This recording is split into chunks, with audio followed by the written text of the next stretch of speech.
नमस्कार, मैं कल्पेश सोलंकी। आज का टॉपिक आपके लिए बेहद ज़रूरी होने वाला है। Business plan. क्या बिज़नेस प्लान? गौर से सुनिएगा बिज़नेस प्लान। बहुत से नए बिज़नेस स्टार्ट करते समय अपना बिज़नेस प्लान बनाते हैं एंड ऐसे भी बहुत सारे बिज़नेस हैं, जिनका बिज़नेस बहुत पुराना है, लेकिन उनके पास अपना बिज़नेस प्लान नहीं है। बिज़नेस प्लान होना बहुत ही ज़रूरी है।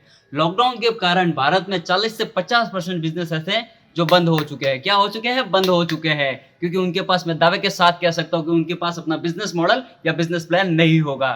तो मैं आपको यहाँ पे 10 स्टेप बताने वाला हूँ, जिसकी मदद से आप अपना बिज़नेस मॉडल तैयार कर सकते हैं। यहाँ पे आप देख सकते हैं 10 पॉइंट बताने वाला हूँ। समझ गए? अगर नहीं है तो पेन पेपर लेके बैठ जाए, जिसकी मदद से आप अपना बिज़नेस प्लान बनाते समय इन बातों का ध्यान रखेंगे। बिज़नेस प्लान बनाने से पहले आपको मैं एक सिंपल तरीके में समझाता हूँ कि बिज़नेस प्लान होता क्या है।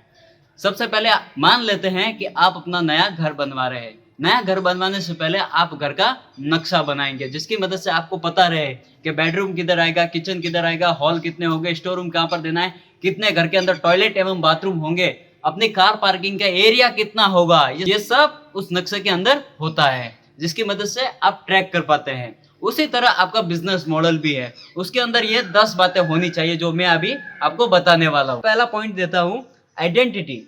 बिजनेस की आइडेंटिटी क्या है, ये बहुत जरूरी है। अगर आपको अपने बिजनेस की आइडेंटिटी पता नहीं है तो आप किस तरह से पता कर सकते हैं। मैं आपको एक उदाहरण देता हूं, जिसकी मदद से आप आइडेंटिटी फाइंड कर सकते हैं। मान लेते हैं अमेजोन, ये एक उदाहरण है अमेजोन। तो अमेजोन की आइडेंटिटी क्या है? तो Amazon as a online shopping and e commerce business है। तो वहां पर कुछ भी आप नया प्रोडक्ट खरीद सकते हैं, तो इसका मतलब यानी कि ई कॉमर्स प्लेटफॉर्म है, तो वो इसकी एक आइडेंटिटी हुई। सेकेंड पॉइंट है प्रॉब्लम। एज ए आप जो अपना बिजनेस स्टार्ट कर रहे हैं, वो क्या प्रॉब्लम सॉल्व कर रहा है, ये आपको ध्यान में रखना बहुत जरूरी है। एक्चुअल में हम क्या करते हैं, अपना बिजनेस स्टार्ट तो कर लेते हैं, लेकिन हमको ये पता नहीं होता है कि आखिरकार हमने जो बिजनेस स्टार्ट किया है वो मार्केट की क्या प्रॉब्लम सॉल्व कर रहा है। ये आपके लिए बहुत मायने एंड बहुत मैटर करता है। तो मैं आपको एक उदाहरण देकर समझाता हूँ। एज ए व्यापार सॉफ्टवेयर, ये जो ऑनलाइन जो सॉफ्टवेयर है, ये करता क्या है? एज ए ये ऑनलाइन ऑनलाइन या ऑफलाइन, ये दोनों तरह में कन्वर्ट है।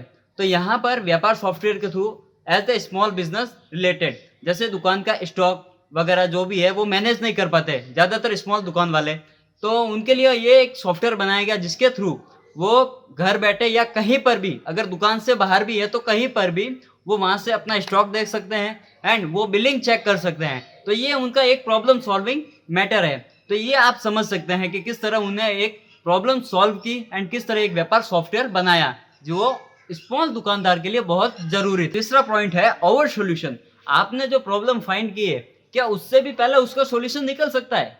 अगर निकला हुआ है तो आप उनका क्या सॉल्यूशन निकाल सकते हो? एज ए पुराना जो सॉल्यूशन है उससे बेटर आप क्या सॉल्यूशन निकाल सकते हो, ये बहुत मायने रखता है। एज ए ओवर सॉल्यूशन का मतलब यही है, आपने आपका जो बिजनेस है और उससे रिलेटेड जो प्रॉब्लम है, उसकी सॉल्यूशन किसी न किसी ने तो निकाला होगा, क्या आप उससे बेटर सॉल्यूशन निकाल सकते हो? ये इसका मेन पॉइंट है। Point number 4, target audience. ये टारगेट ऑडियंस क्या होता है, ये जानना आपके लिए पहले जरूरी है। तो आपका जो बिजनेस है वो क्या ढूंढ रहा है मार्केट में।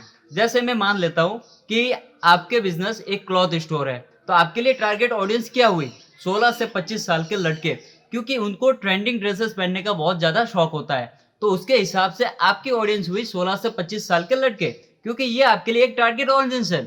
अगर आप निश के ऊपर डिफरेंट करें तो आपकी प्रोडक्ट की क्वालिटी एंड प्राइस दोनों हाई होनी चाहिए, जिसकी मदद से आपके सिर्फ सेटिस्फाइड कस्टमर ही आएंगे। तो ये आप निश कंटेंट, निश मार्केटिंग हो गई। Number 5, competition. आपके बिजनेस के रिलेटेड कंपटीशन क्या है? जैसे मान लेते हैं आपकी एक ग्रोसरी स्टोर है, अगर आपके बाजू में उसी तरह का एक मार्ट हुआ तो आपके कॉम्पिटिटर कौन हुआ? मार्ट वाला। उसी तरह मैं आपको एक ऑनलाइन उदाहरण देता हूँ, जैसे Amazon, Flipkart, eBay, Snapdeal and ये जो 4-5 वेबसाइट है, तो ये आपस में एक दूसरे के कंपटीशन या कॉम्पिटिटर हैं। तो ये आपको फाइंड करना भी बहुत जरूरी है कि आपके बिजनेस रिलेटेड कंपटीशन या कॉम्पिटिट कौन है। Point number 6, revenue strategy.